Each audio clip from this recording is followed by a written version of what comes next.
Hello! We wanted to tell the full story of our full birth story. Yeah. Yeah. I'm currently working our birth story result right now. Little Gwendolyn's in my lap and I'm working some gas out of her. This is real life action.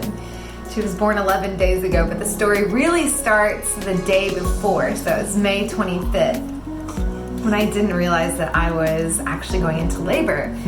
So I did everything that day that you can possibly do to induce labor, but I really wasn't thinking about it, like eating dates and doing a labor-inducing Pilates, and then I walked about 1.5 miles to the British Museum, and that's where my contractions started. But I didn't realize that they were actual labor contractions. I was like asking my mom on a video, and was like, I think these are Braxton Hicks, but they feel pretty strong. And she responded, but I never got it. Until later, yeah. Yeah, until later. But because she knew by my breathing, she was like, honey, you're in labor. And so I was laboring at the British Museum. And then I walked and met a friend for lunch. I ate about 4 meals by 1 p.m. that day. My body was preparing so much to get enough calories. It was really sweet of God to prepare me that way. And then I walked about 1.5 miles and had a meeting on Zoom. Came back to the flat, and Colin and I had a time of emotional, spiritual healing with some friends of ours that we do, this type of inner healing prayer. And it was so preparatory for being parents, really. And I did the whole thing on my labor ball, and the whole time I was like, man, my stomach just feels really weird. It's tightening, but I just never thought these were real contractions because they just felt so normal or manageable, I guess. And so then we tried to watch an episode of Poldark, which this is like the really telling thing, because I was not able to focus on the episode at all. And I was like, let's just get in bed. I'm feeling not good. I'm about to have an explosion, I think. Okay, so we're trying to watch Poldark, and I can't, so we go to bed, and it was in bed that I realized, I was like, I can't sleep through this. Like, these are not nice, like, feelings. It was just, like, cramping. And so I got into the shower, and it was in the shower, this weird, like, emotion ran through me. It was like a spirit of fear, and I was afraid that something was going to happen to Colin. I was just like, I can't do this. I don't want to do this. And so I just prayed through it, and then I got out of the shower, and I was like, okay, it's game time. That I can't let that fear come in. So I came out here into our living room, and I sat on the couch, and we have a really lovely view over London. And so I was just kind of enjoying and appreciating the view and the peace, and I was letting these waves come over me, and I was texting all of my dear friends and also people that like our midwives or doulas, and I was asking them, what do you think these are? And I was also timing them. And so when I started timing them, I realized they're about 3.5 minutes apart, very consistently. And I was like, oh shoot, okay, this is like actually, like they're not going away. These must actually be contractions. And so at about 2 in the morning, I went, I had this sense, this spiritual sense that I absolutely could not make decisions anymore. I felt like the Holy Spirit said to me, you're not in a position to make decisions anymore. You need to go wake up your husband. And so I went and I woke up Colin. And you can pick up there. And I get up at 2 and start timing the contractions with Lou. And for about 20 minutes, we confirmed they were 3.5 minutes apart. And I prayed, and just since it wasn't quite time yet, but instead I got Lou set up with an amazing pushing throne here in the living space overlooking London, got her some water, and told her if this continues over the next 30 minutes, call our friend who was going to come be with us, who knows a lot about birth as a midwife, and let her know I'm going to get some sleep, going to get rested, because I knew I'm going to I need some energy for what's ahead. So I lay back down here on the couch behind her while she keeps laboring on. So I was really grateful that London in the summer, the sun comes up really early, because it made the night feel not so long.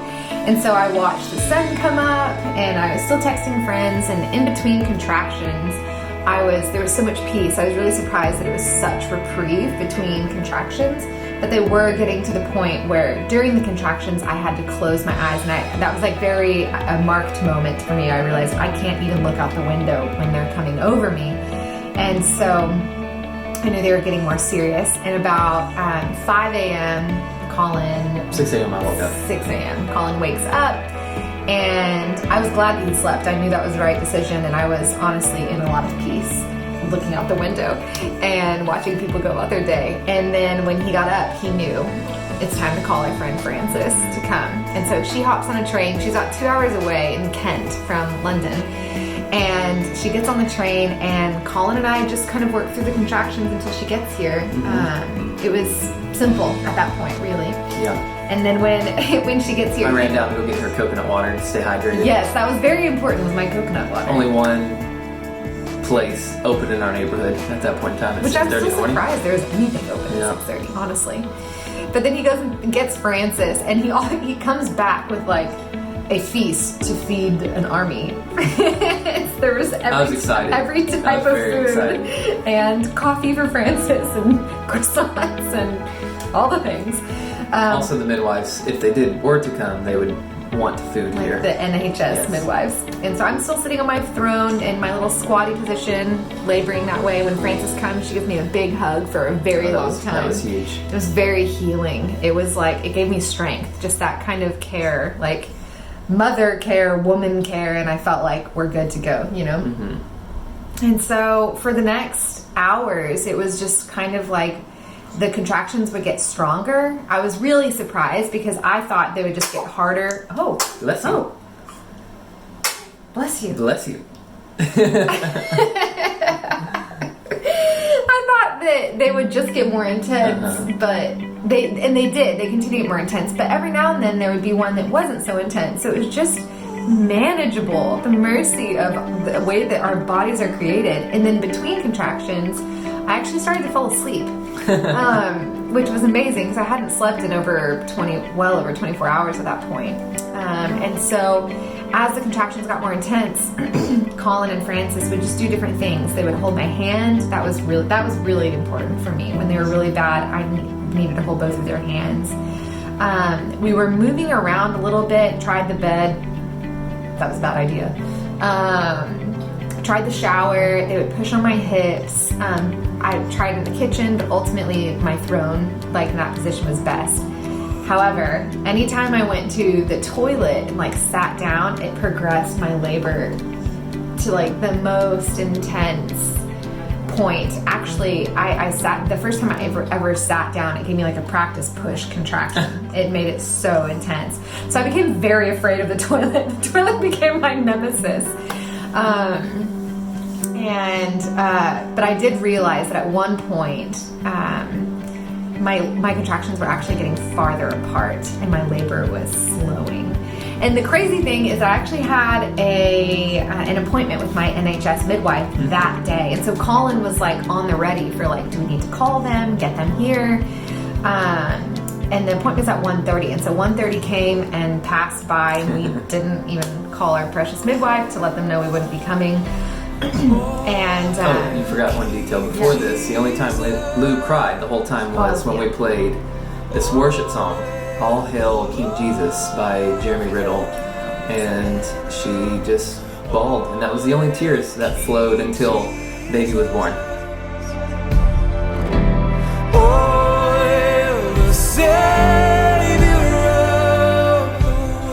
Yes. Oh, I wept. But that was actually a really important moment because when we played that song was the point that my contractions were starting to get longer apart because I was exhausted. So I was sleeping between them. And when you get too relaxed in active labor, you can slow down your contractions. And so I listened to that song. It was so gorgeous. And I made what I've told Colin is the hardest decision of my life. And I haven't had to make a lot of hard decisions in my life, apparently, but that was the hard decision. And so Frances asked me, she said, do you want to try to get up and go to the toilet? And I knew it was like, are you ready to progress this labor? Because going to the toilet, friends, was my nightmare because I knew what was coming. It was going to progress my labor. And they had Francis. Oh, so many sneezes during this time. Oh, bless you. Francis this whole time was just encouraging. She hadn't been pushing anything except for water. They were both pushing coconut water to keep her hydrated. And trying to get me to eat. Literally like shoving crackers, or at one point Francis made me lick a spoon of honey. Had to get her sustenance. I had zero food in me, but I just had, I was so nauseated. That was unexpected for me. Colin even put my favorite food in the whole world next to me, and I said, take it away, I can smell them. Strawberries. I was like, I can smell the strawberries, take them away. And he was diffusing oils, and just amazing. Something I did forget to mention that I'm going to go back, but was just like how I was getting through the contractions. It was almost like I had mantras prepared for each, like different things that I would say for each of them. Like some of them I would prepare and like look into the eyes of Jesus and just imagine, what is he telling me? And I would just focus on just short things that like Jesus was saying, I created you for this. Like I made your body for this.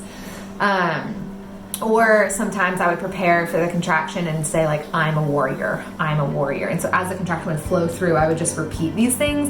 And that was huge for me. And it was like, I had different tools in my tool belt to like overcome this mind game that is labor. But anyhow, so we listened to the worship song. Made the hardest choice of your life. The hardest choice of my life, and I go to the toilet. And of course, I get to the toilet, and it is game time. I immediately start pushing contractions. I did about three. This is where it gets so fuzzy. You have to interrupt my false details. 3 or 4 contractions pushing on the toilet.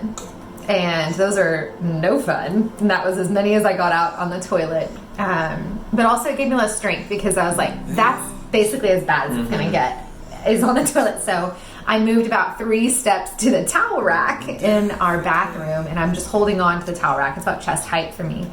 And now at this point, it's all push contractions. And so I'm sensing my spirit, like, this is the end, right? And I told Francis, I was like, I can't do this forever. I can't do this forever. And she says, you're already doing it, and we are at the end. We are at the end. And I was like, okay, I can believe her. But that was when I told her, I was like, Francis, I don't know if I can do this. And she was just like, you already are. You already are doing it. It's your body doing this, which was a really good reminder. It's like, you're not fighting against some other force. Like, this is your body. You can work with it. And it's all about yielding. It really is. And so these pushing contractions are coming longer and stronger. You said they're like... There was like 3 or 4 before. But you said there was like 2 minutes long. They were, the contractions were at that point lasting almost 2 minutes. Which I'm glad that... So Francis and I were pushing on her hips. Which I didn't remember that. And taking turns because it was intense. I didn't even know anyone was doing that. But I didn't know they were 2 minutes long, praise God. I'm just holding on to the towel rack, and anytime they come, I come up onto my toes, and so I say that I birthed her looking like the most gruesome ballerina doing a plie you've ever seen. And so Frances tells me, like, it's game time, or I don't remember how she said it, but she tells Colin, you need to call the midwives and get them here. So Colin's on the phone with the midwives. I don't know how that conversation's going. Yeah, the water breaks. I called the midwives. They were trying to get the water breaking happened. That happened first before I called. Lindsay yells out during one of the contractions, water's broke! And I look down and there's a little puddle of water there. Ridiculous that you have no breath left after a 2-minute contraction. And for some reason I eked out, water's broke! Like, I still think it's such a strange choice. Which is good, because then Francis did say, you should probably call your midwife. I rushed to get on the phone with them and let them know water has broken and give them the situation. We've been laboring for a while now, and the midwives prepared to get on their way here. And they call the paramedics, which is just protocol for if you're already pushing and they don't know if they can get there. Yeah. And the whole time we never checked my dilation, never checked her heart rate or anything. It just wasn't needed. My body just knew what to do and knew that she was safe. So then Francis asked me if we want the birthing pool blown up. And again, the Holy Spirit already told me You are not making decisions. So I don't know why anyone trusted me to make a decision at this point, but I said yes. I don't know why. I knew there was no way I was getting into that birthing pool, but I said yes. And so Colin starts scrambling. He's talking to midwives and trying to blow up this birthing pool, but the hose is on the 8th floor. We're on the 11th, so he runs to the 8th floor to get the water hose, and he's got it connected to the bath while I'm in the bathroom laboring. I didn't hear any of that, by the way. Like, I literally did not know. And he's got the birthing pool out in the living room, and then this is the part that I get really fuzzy. So then I'm trying to get the water to flow faster into the pool, so I'm at the tub facing away from Lou, and I hear Frances say, she's crowning. I can see her head, and I look back and I can see my daughter's forehead and her eyes popping out. And so that's when I realized, oh shoot. I turned the water off and I rushed to go get the phone because we wanted to record all of this, but it's hard to do. Of course. It's crazy. So I do grab it and turn it on video, and I catch the moment when Frances is catching our baby being delivered out of this plie that lives in at the towel rack.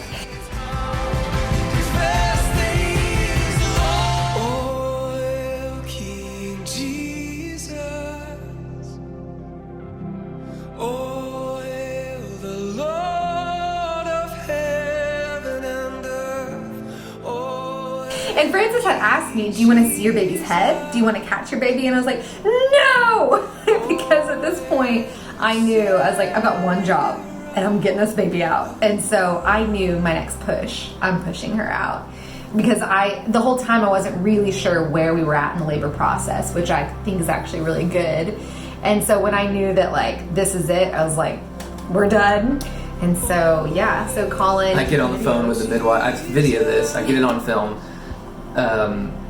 Frances catches her. We all basically collapse to the ground in this bloody mess, and I call the midwives to let them know she's been delivered, she's fine, everything's checked out, and they say they're going to be there in about 20 minutes. So we have then these 20 minutes where Lindsay's in hysterics at this point. Lost my mind. Yelling out, baby girl, baby girl. No, that was you. Oh, I'm saying that. I'm saying baby girl. You can hear in the video, he's like, baby girl, baby girl. You're saying... My daughter, my daughter. Just totally, everything was released at that point. And little Gwendolyn is super healthy, covering her eyes. It was probably too bright for her in there, but we're holding her for 20 minutes before the midwives get there. And she came out immediately crying. Oh, yeah, that's right. And pooed everywhere. Which I think she just did. Oh, great. That's what we needed. But those are signs of a healthy baby. And so we just had no worries for her. And so we're just all covered in stuff. Sitting on the bathroom floor in complete bliss. Mm-hmm. It was so good, so fun. Such a memorable moment having Frances there with the three of us just sitting, enjoying our new family. Yeah, I couldn't believe that we were able to deliver without the midwives, without doctors, without anything, because that was exactly the desire of my heart, was just for it to be simple and natural and with people I love and that love me around. And so that's what God gave us. And it really struck me, but like it happened. So the midwives get here and assess the situation, and they're a little freaked out. Yeah, they're a little freaked out, but everything's totally fine. And we get Lou onto the toilet once more so that she can deliver the placenta, and I get to cut the cord while she is on the toilet, and she gives a little push and the placenta comes out, and it's terrifying moment of my life though, because being asked to push on the toilet after pushing a baby out is scary. So baby girl is totally fine. I give her to Frances and we try to get Lou off the toilet, and she immediately collapses into our midwife and is exhausted, low blood pressure. Immediately. We put her on the ground of the restroom, or in our bathroom.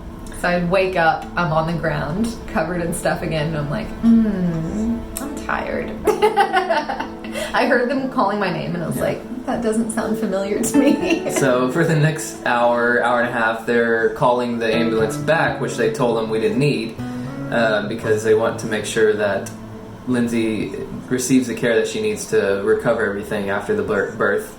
And so we're there for an hour and a half, giving her fluids, getting her set up. They're checking her out, making sure everything's okay, getting all the the wee released from her bladder that she had been kept up. And the ambulance comes, and we manage to get her off the ground. This whole time I'm just holding Gwendolyn. And I'm still covered in her poo. Gwendolyn and is covered in blood. stuff too. We're all covered. It was just real gross. Oh, she's remembering how she gross remembers it it all.